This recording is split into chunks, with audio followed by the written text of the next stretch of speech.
Olá, queridos irmãos e irmãs, dia 28 de junho, segunda-feira, dia de Santo Irineu.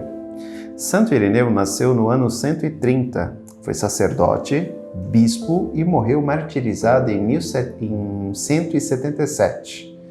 Foi grande defensor da verdade histórica de Cristo, como aquele que veio nos revelar a verdade do Pai e é nosso Salvador, diante das aberrações do gnosticismo.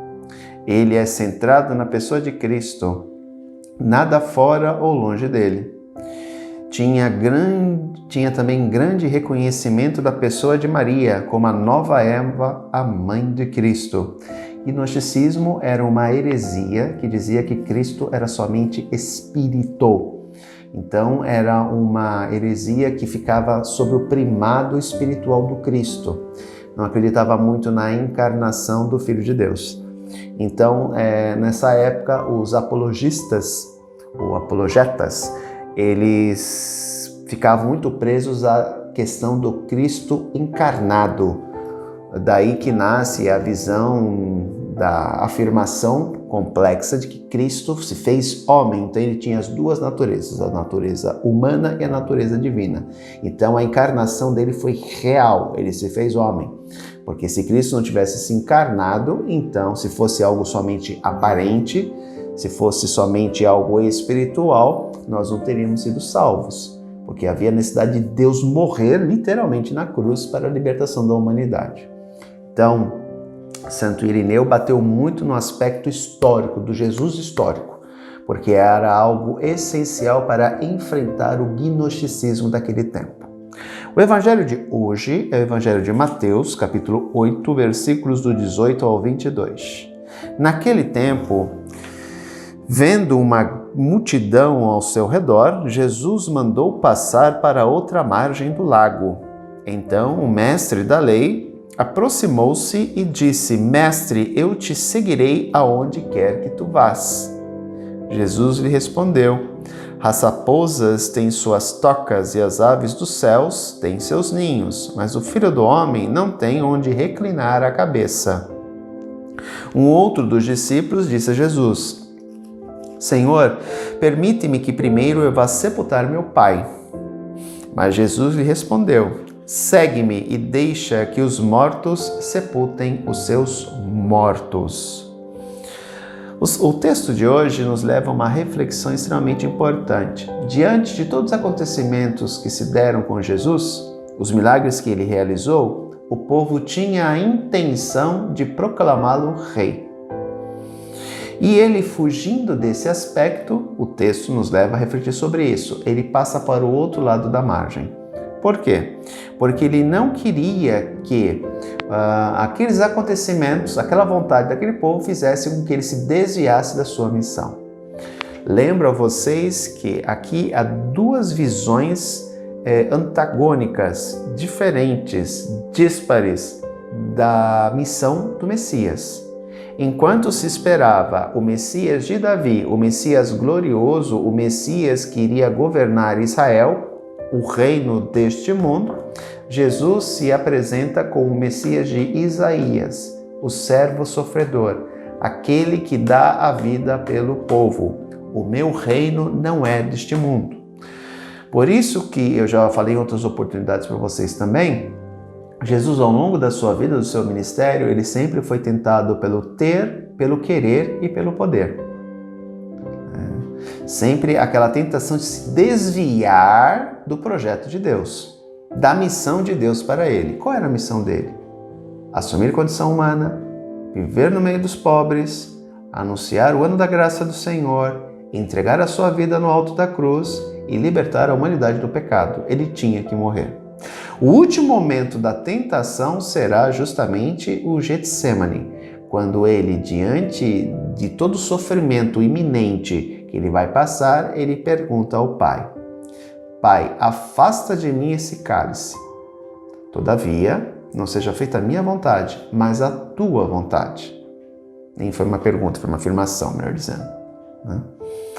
Então foi o último momento, a última grande tentação de Cristo, de que ele se o Pai poderia liberá-lo daquele sofrimento atroz que ele iria passar no alto da cruz. Lembro que os acontecimentos se deram por pelo menos 6 horas.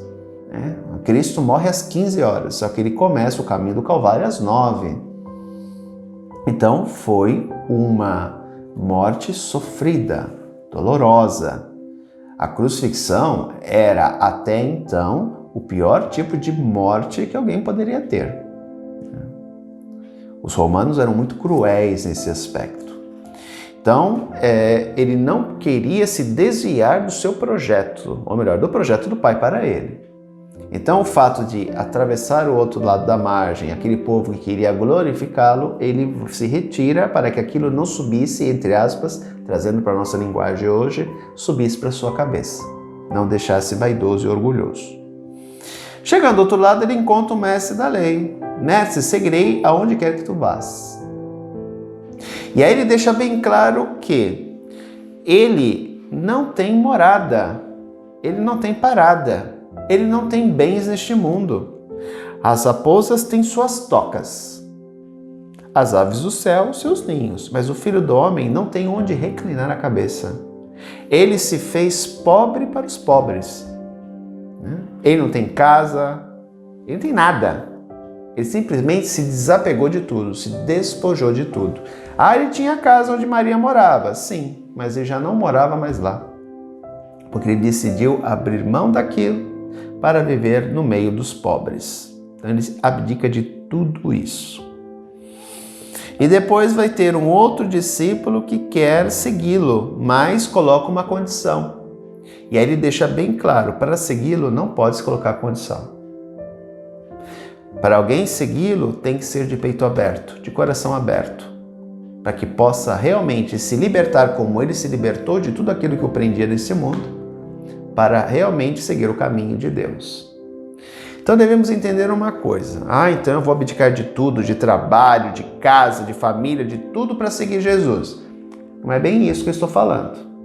Aqui a gente não pode levar o evangelho ao pé da letra. Eu posso seguir tudo isso, eu posso estar presente em tudo isso, eu só não posso, em comparação a Deus, prender o meu coração nisso. Por exemplo, se Deus chama meu pai e minha mãe, eu não posso querer que eles permaneçam neste mundo, contrariando aquilo que já é vontade de Deus. Todos nós, quando cumprimos nossa missão neste mundo, fomos para junto do Pai. Eu não posso querer prender meus pais neste mundo em contraposição à vontade de Deus. Se meus pais cumpriram sua missão neste mundo, eles devem ir para junto de Deus, porque no fundo é o melhor para eles. Eles encontrarão paz, tranquilidade, porque já cumpriram sua missão neste mundo. Então o que eu estou querendo dizer aqui é, eu não posso amar as coisas do mundo mais do que a Deus. Porque senão é aquilo, eu boto a mão no arado e olho para trás.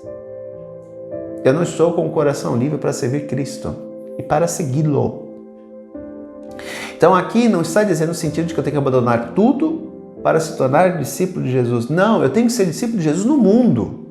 Eu tenho que ser discípulo de Jesus no meu trabalho, eu tenho que ser discípulo de Jesus na minha família, eu tenho que ser discípulo de Jesus na minha casa, eu tenho que ser discípulo de Jesus na comunidade, eu tenho que ser discípulo de Jesus no mundo.